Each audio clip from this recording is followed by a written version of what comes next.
오늘 우리 하나님이 거룩하신 말씀 신약성경 골로새서 제1장 17절 말씀입니다. 오늘 우리가 나눌 하나님의 거룩하신 말씀은 신약성경 골로새서 1장 17절 말씀입니다. 제가 대신 봉독하여 읽습니다. 또한 그가 만물보다 먼저 계시고 만물이 그 안에 함께 섰느니라. 아멘. 아버지 감사합니다. 아버지 하나님께서 이 귀한 주일을, 귀한 하루의 생명을 허락해 주셔서 아버지 앞에 아버지의 말씀을 나누며 이 아침을 열고 있나이다. 이 시간 나눠지는 말씀 가운데 은혜 위에 은혜를, 화평 위에 화평을, 강복 위에 강복을 내리셔서 이 말씀을 붙들고 이 한 주를 살아갈 수 있는 힘을 주옵시고, 악하디 이 세상을 이길 수 있고 악한 영의 권세와 온갖 마귀를 무찌를 수 있는 거룩한 힘을 심으시어 주시옵소서. 오직 이 시간도 아버지께 의탁하오며 우리 구주 예수 그리스도의 이름으로 기도 올리옵나이다. 아멘. 네, 새로운 한 주가 또 밝았습니다. 벌써 6월 23일입니다. 시간이 참 빠르다는 생각을 가지고 있습니다. 날씨가 워낙에 덥습니다. 워낙 더워서 건강들 유념하시고, 차에만 있는데 춥겠더라고요. 운전을 좀 출장 때문에 여기저기 다니고 했는데 차에만 있는데도 너무 더워요. 에어컨을 아무리 틀어놔도 창문만 살짝 열면 또 덥고, 내려가지고 편의점을 한번 들리려면 땀이 주르르 흐르는 이 여름날이 됐습니다. 너무 더운데 신기한 거는 맨날 역대급 더위라고 얘기를 합니다. 오늘 여는 말씀은요, 좀 심각한 이야기를 좀 하려 합니다. 지금 아무것도 안 하고 쉬고 있는 실업자 청년이 38만 명에 육박을 했다고 합니다. 40만 명이 거의 다 되죠. 39만 8천 명도 얘기를 하고 있고 어마어마한데, 경제 인구를 따져보면은 인구의 한 절반 정도로다가 얘기를 합니다. 5천만이라고 했을 때 2,500만 정도, 이렇게 좀 경제 인구를 얘기를 하고, 청년이라고 하면 그것의 한 20% 정도를 얘기를 합니다. 즉 20%라고 한다면 2,500만에 20%는 500만 정도를 보면 되고요. 거기서 40만 명이 쉬고 있다고 하면 10% 정도, 10명 중에 1명은 놀고 있다 이 말이에요. 예전에 제가 어린 시절이었던 90년대만 해도 동네에서 누구 한 명이 취직을 안 하고 놀고 있다고 하면은 병신 밑으로 봤습니다. 말이 좀 세서 그런데 진짜 병신 밑으로 봤어요. 그래서 병신보다도 못한 사람 이렇게 봐요. 왜냐하면 죄송합니다. 장애인은 정신지체나 이런 거 얘기하는 거예요. 그 복지관 갈 만한 장애인은 자기 사정 때문에 일을 못하는 거거든요. 근데 사정도 없고 사지 멀쩡한데 놀고 있다. 그럼 당연히 밑에죠. 그렇게 봤었단 말이에요. 근데 이제 시대가 어떻게 됐는지, 실업급여니 뭐니 쓰잘데기 없는 짓을 하니까 아무것도 안 하고 놀고 있다 이 말입니다. 청년들 얼마나 많이 놀고 있어요. 우리 그런 얘기 하잖아요. 공장이라도 가서 일하면 되지. 저도 이제 기업체를 운영하는 실업인이다 보니까 여러 가지 이제 거래처 사장들도 만나보고 이렇게 하거든요. 요즘은 또 이제 그 소비에트라고 하는 옛날 이제 소련 있죠. 그 소련 고려인들 상대로 이제 인력, 법인을 운영하시는 분하고 좀 가깝게 지내고 있는데, 없어요. 자리가, 공장에도. 자리가 없는 게 뭐냐면 외국인들이 이미 그 자리를 다 차지하고 있다 이겁니다. 소련 애들 보면 힘 잘 써요. 남자들. 몽골도 그렇고. 그래서 이제 인력사무소 있다 보니까 소련에도 오고, 몽골에도 오고, 우즈베키스탄에도 오고, 파키스탄에도 오고, 방글라데시에도 오고, 이렇게 오는데 힘들 좋아요. 그러니 같은 돈을 줄 것 같으면 외국 애들 쓰는 게 낫죠. 지치지 않는 체력, 에너자이저요. 완전히 보면은 이제 같이 그 대표님하고 이렇게 앉아 있다가 소파 큰 게 이제 2개가 들어왔더라고요. 그래서 그 이사님 한 분도 장로님이신데 이제 고신측이신데 그 장로님도 열려 계셔갖고 이렇게 약주 좋아하시더라고. 하여튼 그 장로님이 이제 옮기려고 막 하는데 박스가 움직이지가 안 움직였죠. 딱 그 몽골에하고 소련에 딱 오더니 그냥 이거 살짝 들어갖고 옮겨버려. 한국인이 갈 자리가 없어요. 놀라운 게 이런 당진 성문산업단지나 여수 국가산단이나 이렇게 공장들 가보지 않습니까? 그러면 방글라데시애가 공장장을 하고 있는 경우도 상당히 많습니다. 한국 사람이 없으니까. 뭐 그것뿐만이겠어요. 오야지라고 하죠. 이제 그 어떤 노가다라고 흔히 표현을 하는 이런 십장이라고 표현합니다. 십장. 그 이제 10명의 장이라고 해서 십장이라고 표현을 하는데 거기 보면 조선족 짱깨 애들이 다 오야지 달고 있습니다. 그런 현실이에요. 현실 자체가 많이 바뀌었습니다. 이제 세상이 바뀌었다는 게 이런 얘기를 할 정도로 많이 바뀌었고 백이민족 얘기하는데 흰옷 입고 다니는 게 뭐 거룩해 보이고 순결해 보인다. 그거 헛소리고요. 성경의 흰물을 따라하는 것도 아니고 한국은 절대 단일민족이 아닙니다. 다 섞였어요. 성씨만 해도 주씨나 위씨나 뭐 많잖아요. 여러 가지 이제 중국에서 넘어온 성씨들이 상당히 많습니다. 일본에서 넘어온 성씨도 많고. 그런데 어떻게 여기가 단일민족입니까? 단일민족은 조선에서만 존재를 했죠. 신생국가인 한국에서 단일민족은 존재할 수가 없습니다. 조선에다 자꾸 갖다 붙이지 말라고 하세요. 그리고 이제 요즘 또 이제 이슈가 되는 석유 생산. 특별법 만들어가지고 놀러가서 뒤진 애들도 보상해주고 뭐 하다가 뒤진 애들도 보상해주고 딸배들 배달 노동자라고 해서 지랄하고 있고 진짜 좀 욕 좀 하고 싶은데 시원하게 학교 다닐 때 공부 처 안 하고 부모 말 안 듣고 선생 말 안 듣고 해갖고 지금 하고 있는 게 뭐야? 딸배라고 하면 우리 장로님들 권사님들 그건 또 뭐야? 배달 오토바이 배달 열심히 살아보십시오. 학교 다닐 때 그 배달하고 있겠어요? 말도 안 되는 얘기지. 그런 부분들을 갖다 봤을 때 과연 걔들을 갖다가 어떻게 봐야 될까? 운전하는 거 보세요. 그 배달 오토바이 애들 막 확확 돌려요. 그냥 유턴 표시고 뭐고 지들이 법이요. 그런 시대예요. 근데 걔네들을 존경하라 존중을 해야 될까요? 애들이 딸배 패션이 있습니다. 제가 딸배 배달이라고 말씀드렸죠. 정의를 해드렸어요. 자, 기본 패션이 하나 있습니다. 일단 인형 2개를 여기다 달고 다녀야 돼요. 그 다음에 문신은 기본적으로 하나 있어야 됩니다. 안 되면 판박이라도 물로라도 이렇게 문질러갖고 하나 새겨놔야 돼요. 그리고 오토바이에다가 형 옛날에 잘 나갔다 이런 스티커 하나씩은 꼭 붙이고 다닙니다. 진짜 한심한 게요. 걔네들을 보면서. 이 배달을 하는 거를 40, 50대까지는 할 수는 없어요. 저한테 좀 배달하라고 지쳐서 못해요. 노는 것도 이제 새벽까지 못 놀아요. 지쳐가지고 나이를 먹으면. 그러면 걔들의 미래가 어떨까요? 없어요. 그럼 배달하면서 열심히 자격증이라도 공부해서 하는 친구들이 있는가 보면은 지금 당장 수익이 꽤 괜찮으니까 그거에 안주하고 있단 말이에요. 그럼 걔들이 나중에는 어떻게 돼요? 실업급여. 그 40만 명에 들어가는 겁니다. 그게 오늘날의 현실입니다. 청년이 이 나라의 미래다란 말은 옛날에 사라졌습니다. 지금 초등학생 새끼들 얼마나 싸가지가 개바가지입니다. 우더러 보면 인사하나요?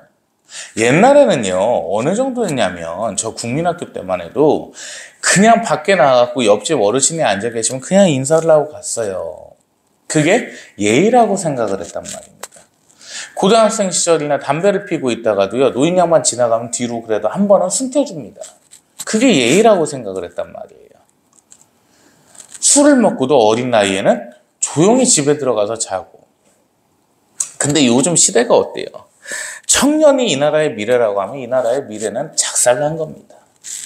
그나마 지금 60대, 70대 이런 분들이 국권이 지켜주시니까 나라가 유지가 되는 거지 젊은 새끼들한테 이 나라의 미래를 건다? 기대한다? 웃기지 말라 하십시오. 그놈들이 제일 좋아하는 게 누구예요? 조국이, 이재명. 이제 꼬마 치아라마! 야, 조국이 그거 한마디 했다고 인기 폭발해가지고 비례대표 13명 들어가고 지 딸내미 학력 위조하고 마누라 구속되고 지도 실형받아갖고 대법원에 재판 계류 중이고 어떻게 그렇게 살고도 남을 원망을 하고 그렇게 철판이 두꺼울까? 성문공업단지에서 철판을 갖다가 약 10T 정도 10mm 정도 이렇게 쫙 짜갖고 얼굴에다가 쫙 붙여놓은 것 같아요. AI 기술로. 진짜 그런 생각이 드니까 암울해지는 겁니다. 목사님이 왜 이렇게 정치 얘기를 많이 하세요? 시대가 암울해지고 있습니다. 성경하고는 빗나가는 시대, 성경하고는 반대되는 시대에 우리는 살고 있다는 겁니다. 본문 말씀 보실까요? 예수님에 대해서 설명을 하십니다. 16절부터 한번 볼게요. 1장 16절. 만물이 그에게서 창조되고 하늘과 땅에 보이는 것들과 보이지 않는 것들, 왕권들이나 주권들, 통치자들, 권세들이 다 만물이 그로 말미암았고 그를 위해서 창조가 됐고 그가 만물보다 먼저 계시고 만물이 그 안에 함께 섰느니라. 아멘. 예수님이십니다. 하나님. 예수님께서 하나님이십니다. 저번 주에 말씀드린 그 미친놈들 2마리 와가지고 뭐 책 주고 갔는데 하나님의 계획이 실패했다는, 예수님과 하나님은 다르다느니 사이비 새끼들, 신천지 새끼들도 마찬가지고, 예수님의 신성성을 부인하면 이단입니다. 예수님은 사람이 아니십니다. 예수님은 하나님의 아드님이 아니세요. 예수님은 사람의 몸으로 돌아가시지 않아요. 예수님의 신성성을 부정하는 순간 그것은 이단이 되어버리는 거예요. 예수님은 살아계신 하나님이십니다. 예수님이 하나님이시며 하나님께서 예수님이시라는 것. 물론 성삼위일체 하나님에서 성자의 격을 갖고 계신 하나님, 몸소 인간의 몸을 입고는 오셨지만 우리와는 다른 성육신을 입으신 분, 그분이 성자 하나님, 우리 구주 예수 그리스도십니다. 다시 오실 분.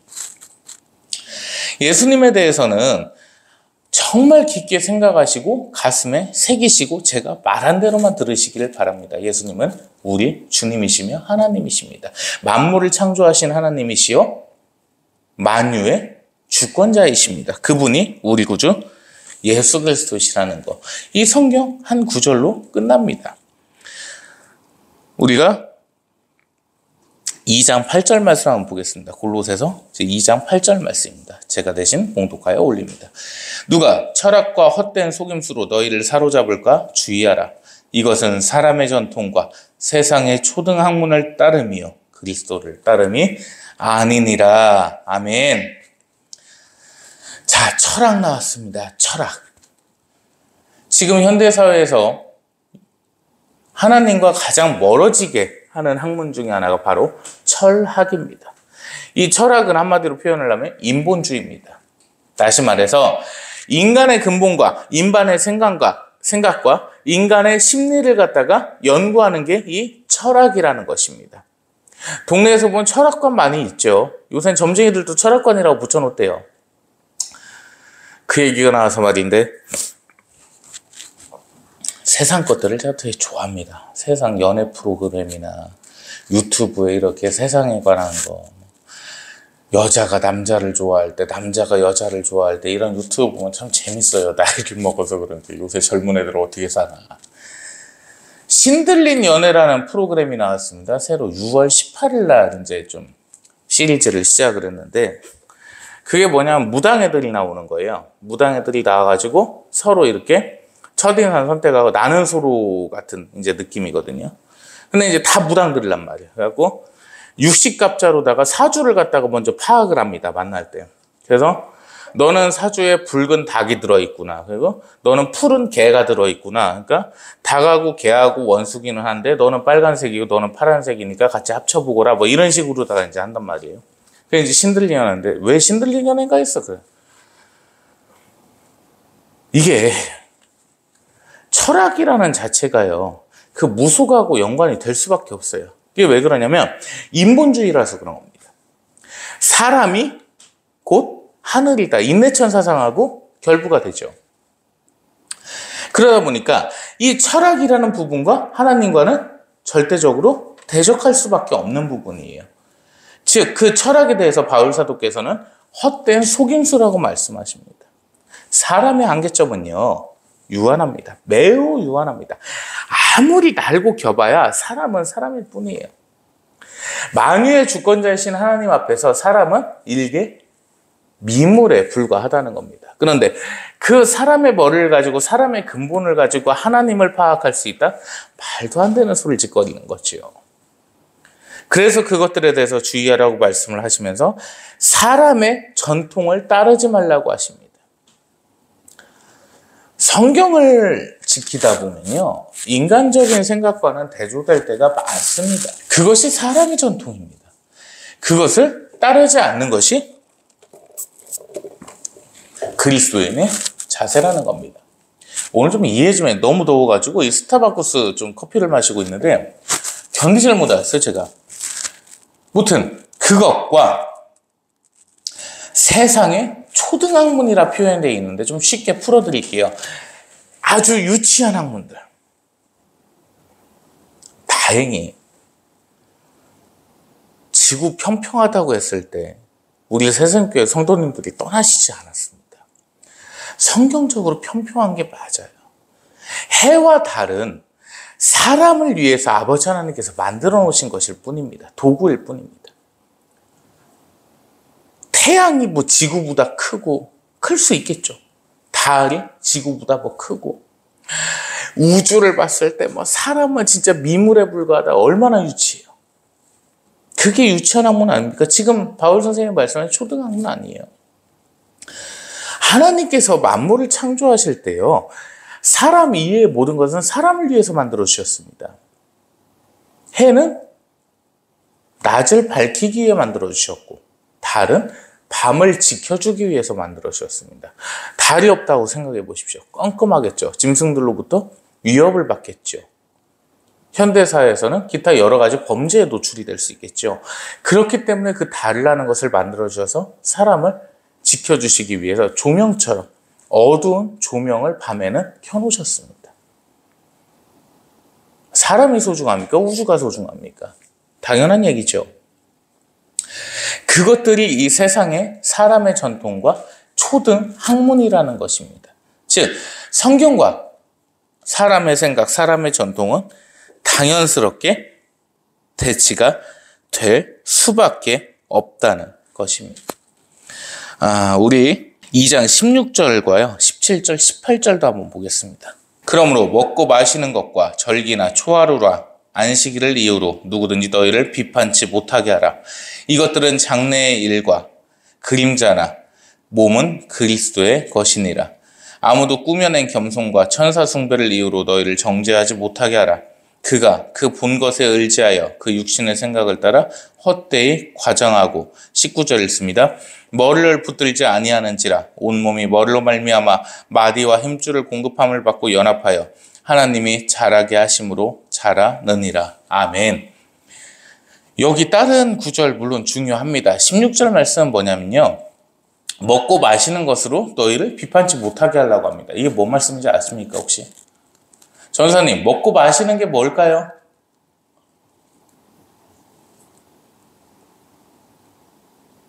국제일보 때는 참 말씀 잘하시다가 꼭 설교 때 뭘 여쭤보면 대답을 안 하십니다. 술입니다, 술. 너희가 식사를 하고 뭐 여러 가지 음식들이 있잖아요. 바울 선생님이 말씀하셨던 먹는 거는 정말 많습니다. 제사 음식도 그렇고, 그 신들리년에 보니까 첫인상 선택 많이 받은 여자의 무당애가 있거든요. 걔가 3대째인가 무당이래요.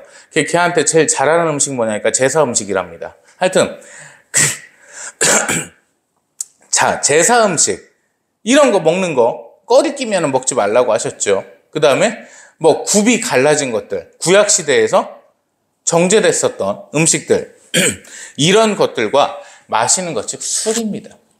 그것으로 인해서 너희를 비판하지 못하게 하라. 이 말씀이 뭐냐면요, 깨끗하게 행동하라는 겁니다. 뭐를 먹든지 마시든지 그리스도인의 사람이라는 것을 남들에게 보이라는 거예요. 아무리 술을 마셔도요, 취하지 않으면 됩니다. 목사님, 한두 잔 들어가고 한 병 들어가고 두 병 들어가면 취하는데 어떡할까요?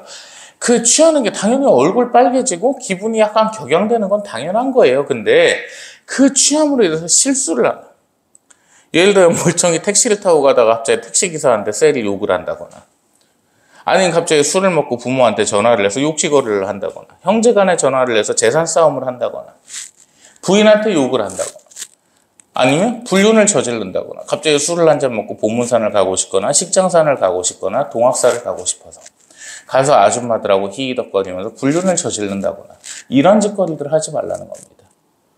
술에 취해서 나도 모르게 조절이 안 돼서 성매매를 한다거나 이런 짓들을 하지 말라는 겁니다. 그래서 먹고 마시는 걸로 그 누구도 너희를 비판하거나 정죄치 못하게 하라는 겁니다. 저 양반은 확실히 교회를 다니는 사람이라 술을 마셔도 깨끗하구나. 자기 조절이 잘 되는구나. 이렇게 하라는 말씀인 거고요. 바울 선생님께서는요, 정말 현명하신 분이십니다. 배우신 분이시라서 그럴 수도 있는데, 야, 술 먹지 마. 이게 아니라. 사회생활 해야 되고 세상을 살아가면서 세상에서 어울려 살아야 되는데 술을 안 먹으면 어떻게 할까요? 바울 선생님. 답을 주신다는 거예요. 세상하고 동떨어져서 청학동 같은 데나 아니면 나는 자연인 딸을 찍고 있어야겠죠. 그런 삶이 아닙니다. 우리는 세상에서 어울려져서 주님과 복음을 전해야 되는 사람들입니다. 누구보다도 깨끗하게 살아야 되는 사람들은 맞지만 누구보다도 세상에서 앞장서야 되는 사람들이라는 겁니다. 우린 세상의 리더가 돼야 돼요. 그리스도인들은 그래야 됩니다. 그 얘기가 나와서 또 하나를 첨언합니다. 로타리 클럽에 제가 들어있어요. 근데 이 양반들이 제가 이제 속해 있는 클럽에서 일장인 걸 몰랐나 봅니다.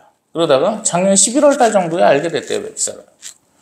그랬더니 뭐 한 놈이, 한 마리가 저를 죽일 듯이 뭐 얘기를 했답니다. 그래서 이 로타리 클럽 회장이 그 얘기를 했대요. 야, 청명이 너한테 피해를 준, 제 호가 청명입니다. 청명이 너한테 피해를 준 게 있냐, 돈을 빌린 게 있냐, 너를 때리기를 했냐. 왜 인형과 사상이 다르다고 해서 그 사람을 욕을 하냐. 그딴 거는 잘못된 거다. 이렇게 얘기를 했다고 하는데 참 회장님, 존경스럽습니다. 전라도인데도 존경스러워요. 전라도가 먹을 것만 맛있진 않습니다. 좋은 사람들도 그래도 꽤 있습니다. 제가 그래서 다음 정기 모임 때, 로타리 클럽 모임 때 그 얘기를 좀 하려고 해요. 술 처먹고 부인 놔두고 노래방 가서 성매매를 한다거나 기집애들 만지는 건 괜찮고, 죄송해요. 설교 시간에 참 별 얘기가 다 오는데 그 여자애들하고 어울려서 노는 거는 괜찮고 일장기 거는 건 안 됩니까? 일장기 거는 게 위법이에요? 불법이에요? 잘 생각해 보십시오. 간음하지 말라고 돼 있죠. 지들이 왕족이요? 처벌두개? 부인을 놔두고요. 다른 여자하고 잠자리를 갖거나 가정에 충실하지 않고 가정을 깨버리거나 술에 취해서 말실수를 하거나 별 짓거리들을 다 하는 게 대한민국 남자들의 반 이상입니다. 로타리 클럽에서도 그런 거를 많이 봤어요. 근데 그딴 거는 괜찮고 일장기를 거는 거는 죽일 듯이 얘기를 했다. 미친놈들 아닙니까? 그게 빨갱이 새끼들이죠. 내로남불의 최고치 아닙니까? 그런 걸 보면서 이 한국이 무슨 선진국이냐 개뿔이나. 무튼 너희를 비판치 못하게 하라. 그리고 이것들은 장래일의 그림자이나 몸은 그리스도의 것이니라. 다 중요한 말씀인데 이거 하나만 기억하십시오. 우리의 몸은 예수님의 것입니다. 그래서 우리가 함부로 다뤄서는 안 되고 함부로 놀려서도 안 됩니다. 18절 말씀이 중요합니다. 아무도 꾸며낸 겸손. 천사 숭배를 이유로 너희를 정죄하지 못하게. 꾸며낸 겸손이 뭐냐면 가식 떠는 겁니다. 차라리 저처럼 잘난 척하고 다니는 게 나아요. 착한 척하는 놈이 제일 나쁜 놈입니다. 겉으로는 착한 척하면서 뒤로는 딴 생각하는 놈들이 누구예요? 민주당입니다. 좌빨들이죠. 이재명 보셨죠? 그 고깃집 가고 선거운동할 때 하면서 고기 갖다가 그 구워 먹는 테이블 가서 노인 양반한테 뭐 하다 이제 좀 안 먹히니까 이 찍은 아니겠지? 그러고서 고기 먹어도 되죠? 고기를 세상 두 첨을 집어 먹어요. 남의 거 먹는 거. 그래서 쌈에다가 이렇게 먹고서는 이 야채를 먹었으니까 상추를 먹었으니까 손에 물기가 묻었을 거 아니에요. 야, 그거를 그 윤석열 대통령 지지자 같은 분 어깨에다가 이렇게 쓱 닦고 갔다니까. 이재명 하는 거 웃겨요. 이제 열도 안 받아요. 조국이나 이재명이나 열도 안 받아요. 이제 그냥 웃겨요. 그냥 웃음밖에 안 나온단 말이에요. 겸손한 겁니까 그게? 좌빨들이요. 그런 거에 선동 많이 당해요. 착한 척에. 저 같은 사람은 착한 척을 안 하니까 나쁜 놈이라고 생각을 하는 거예요. 지가 가진 게 있으면 얼마나 있다고. 여러분 잘 생각하셔야 됩니다. 꾸며낸 겸손, 거짓 겸손들은요. 악 중의 악인 거예요. 마귀는 절대 자신을 드러내놓고 드러나지 않습니다. 뱀이 마귀가 하와를 꼬실 때 나쁜 척을 하고서 그냥 나쁜 모습 그대로를 갖고 왔나요? 아니었어요. 감언이설을 했습니다. 동물들이 왜 말을 못하게 된지 아십니까? 뱀 말했잖아요. 그죠? 사람이, 동물이 말을 하면 유혹될 게 더 많아져서 하나님께서 말을 못하게 하신 겁니다. 사람이 그만큼 약한 존재라서. 감언이설이었어요. 야, 하나님께서 왜 너한테 못 먹게 하셨는데 저거 먹으면 네가 하나님처럼 돼서 그러는 거야. 내가 너무 안타까워. 알려주고 싶은데 어떻게 말할 방법이 없네. 그래서 네가 먹기만 하면 눈이 밝아지고 해안이 떠져가지고 네가 하나님처럼 될 거야. 나는 너가 잘 되기를 바라노라. 그렇게 먹게 했어요. 그게 꾸며낸 겸손입니다. 천사 숭배 얘기는요, 이 당시에 어떤 문화가 있었냐면 하나님의 사자인 천사께서 발현을 하시는 경우가 한 번씩 있었단 말이에요. 그래갖고 사람들이 이제 기적의 현상, 성령의 현상이라고 하죠. 사람을 통해서 역사하시기 때문에 우리는 살면서 정말 많은 기적을 보게 됩니다. 달리는 봉고차에 치여서 지붕에 올라가도 타박상 하나만 입은 사람이 존재를 합니다. 그게 저죠. 하나님의 역사신데요. 이런 것들을 갖다가 넘어가지 말라는 겁니다. 이 당시에는 그 천사 숭배가 완연했어요. 이게 왜 완연했냐면 그렇게 기적을 겪고 보니까 그것에 대해서 오히려 숭배를 하는 겁니다. 예수님은 뒷전이고. 자신이 겪었던 성령 체험이나 그리고 자신이 목격한 하나님의 천사께서 일하시는 것들, 이런 것들에 치중을 하다 보니까 오히려 그 천사를 숭배하게 되는 것이고 나는 뒷전으로 빠집니다. 천주교에서 파타야 마리아의 발현이라는 게 있습니다. 내용들을 아시는 분들은 아시겠지만 그 섬에서, 그 샘에서 파타야의 성모께서, 성모 마리아께서 발현을 하셨습니다. 그래갖고 그 아이들한테 예언을 해주셨는데 그 아이들은 다 수녀가 됐습니다. 가톨릭의 수녀가 됐는데요. 이런 모습들이 엄청나게 완연한 시대였단 말입니다. 그래서 천사의 모습만 마치 하나님의 모습처럼 섬기고 따랐던 시대였습니다. 그것을 하지 못하게 하시는 겁니다. 그러다 보니 뒤에 말씀이 나오죠. 그가 그 본 것에 의지하여, 체험에 의지하여 육신의 생각을 따라 헛되이 과장을 한다. 하나님께서 나에게 이런 모습을 보여주셨으니 나는 거룩한 사람이다 하면서 함부로 산다는 겁니다. 절대 그렇게 해서는 안 돼요. 그 바울 선생님께서 말씀하셨어요. 저도 방언 기도를 하지만 방언을 받는 자는 믿음이 없는 자라고 말씀을 하셨어요. 그랬더니 예전에 저 신학교 다닐 때 어떤 미친놈들이 뭐라고 하고 다니냐면 저보다 선배였습니다. 방언은 믿음 없는 자한테 주셨기 때문에 지들은 방언을 안 받아서 거룩한 자다 이따위 소리를 하고 다닌단 말입니다. 저는 믿음 없는 자가 맞아요. 저는 저런 사람을 상당히 의지하는 사람이고 자존감도 높고 저밖에 모르고 세상에서 제가 유아독존이라고 생각을 하기 때문에 하나님 앞에 무릎을 꿇을 수 없는 존재라는 걸 제가 압니다. 그래서 방언을 주시고 여러 가지 기적을 보여주심으로 인해서 제가 아버지 앞에 무릎을 꿇고 누구보다 아버지를 두렵고 떨리게 하셨다는 겁니다. 왜? 저는 믿음이 약한 자니까요. 그분이 우리 아버지 하나님이시라는 겁니다. 즉 하나님께서는요, 육신의 생각을 따르지 못하도록 만들어 주십니다. 그럼에도 불구하고 우리는 살면서 수많은 유혹 가운데 넘어갈 수밖에 없습니다. 나를 의지하면서 살아갈 수밖에 없는 존재가 인간입니다. 그것을 이겨내는 게 성도의 연단입니다.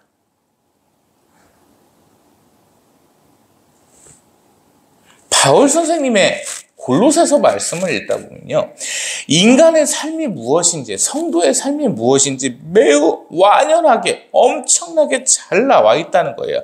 우리 3장 18절 말씀 볼까요? 아내들아, 남편에게 복종하라. 이는 주 안에서 마땅하니라. 아멘. 19절, 남편들아, 아내를 사랑하며 괴롭게 하지 말라. 20절도요. 자녀들아, 모든 일에 부모에게 순종하라. 이는 주 안에서 기쁘게 하는 것이니라. 아멘. 가정의 장은 남편이죠. 요새 그 결혼지옥 오은영 리포터 보니까 참 별꼴 다 나오더만요. 고딩엄빠 보니까 막 부인 남편도 때려요. 막 머리 남편이 기른데 막 잡고서 막 흔들고 막 뒤로 갔다 앞으로 갔다가 남자애는 열받아 죽으려고 그러고. 세상의 모든 지혜가 나와 있다는 거예요. 21절 말씀 보실까요? 아비들아 너희 자녀를 노엽게 하지 말지니 낙심할까 함이라. 자녀가 부모에게 노여워한다는 표현까지 쓰셨습니다. 즉 아버지 하나님 안에서요 똑같은 자녀들입니다. 서로 사랑하며 존중하면서 살아야 되는 게 우리의 몫이라는 것입니다. 우리 골로새서 4장 5절 말씀 보고 오늘 말씀 마치도록 합니다. 4장 5절 말씀입니다. 제가 대신 봉독하여 읽습니다. 외인에게 대해서는 지혜로 행하여 세월을 아끼라. 아멘. 여기서 외인이 누구겠습니까? 믿지 않는 자들입니다. 그들에 대해서 지혜로 대하라는 겁니다. 저가 하나님 앞에 들어올 수 있는 사람인지 나에게 선한 영향력을 미칠 수 있는 사람인지를 지혜로서 판단해서 세월을 아끼라는 겁니다. 좋은 말씀이지 않습니까? 시간을 아끼고 살으라는 겁니다. 우리 인생에서 좋은 일만 겪어도, 좋은 사람만 만나고, 좋은 말만 해도, 좋은 것들만 먹고, 좋은 것들만 입어도 시간은 부족합니다. 나그네의 소풍 같은 인생이고, 그리 이 땅에서의 삶은 길질 않습니다. 길어봐야 80년, 80년이 조금 넘는 90년 정도가 될 겁니다. 그 인생 가운데서 우리는 사람을 참 잘 만나야 됩니다. 좋은 사람인지 나쁜 사람인지 분별도 해야 되고 지혜롭게 행동해야 됩니다. 이 골로새서 4장 5절 말씀을 끝으로 바울 선생님의 골로새 전하는 말씀은 끝이 납니다. 세상의 모든 지혜가 담겨있는 말씀입니다. 좋은 사람들을 잘 분별해서 만나고 그 세월 속에서 하나님께 충성하며 하나님께 복종하며 하나님만을 두려워하며 사는 삶, 모든 것을 아버지께 부탁하고 기도하면서 아버지께 바라는 삶, 그것이 성도의 삶이라는 것입니다. 이 한 주 우리는 또 힘든 세상 속에 나가야 됩니다. 열심히 일해야 되고 열심히 먹고 살아야 됩니다. 그리고 악한 유혹으로부터 열심히 이겨내야 될 줄 믿습니다. 그것이 우리 그리스도인의 삶이기 때문이죠. 복잡하고 퍽퍽한 세상 가운데서 그리고 어지러운 이 세태 현안 속에서 우리의 꿈은 아버지 하나님의 품이라는 것을 항상 기억하시기 바랍니다. 그것이 우리가 유일하게 행복해질 수 있는 방법이고 기뻐질 수 있는 방법이기 때문입니다. 언제나 우리의 통장을 바라보시면서 우리의 사정을 형편을 바라보시면서 채워주시기를 원하고 강복해 주시기를 원하고 윤택히 만들어주시기를 원하는 아버지 하나님만을 생각한다면 우리의 삶은 더할 나위 없이 기쁠 것입니다. 내려놓고 그 아버지께 기대기만 하면 부어주시는 삶이 눈앞에 펼쳐지기 때문입니다. 기도하고 마치겠습니다. 하나님 감사합니다. 하나님의 크신 은혜 가운데 이 시간도 하나님의 말씀을 나누며 세상을 살아갈 용기를 얻습니다. 모인 저희들 늘 강복해 주셔서 오직 아버지 앞에 충성하며 아버지만을 두려워하는 삶 살 수 있도록 인도하셔 주시옵소서. 은혜와 사랑 감사드리오며 우리 구주 예수 그리스도의 이름으로 기도 올립나이다. 아멘. 이제는 살아계신 우리 구주 예수 그리스도의 크시고도 크신 은혜와 아버지 하나님의 극진하신 사랑하심과 성령님의 늘 대주기 통하심이 이 시간 하나님 앞에 무릎 꿇으며 하나님 앞에 엎드리며 하나님만을 바라는 하나님의 복된 성도들 머리 위에 온 세계 열방 위에 이제로부터 영원 무궁토록 항상 함께 계실지어다. 아멘.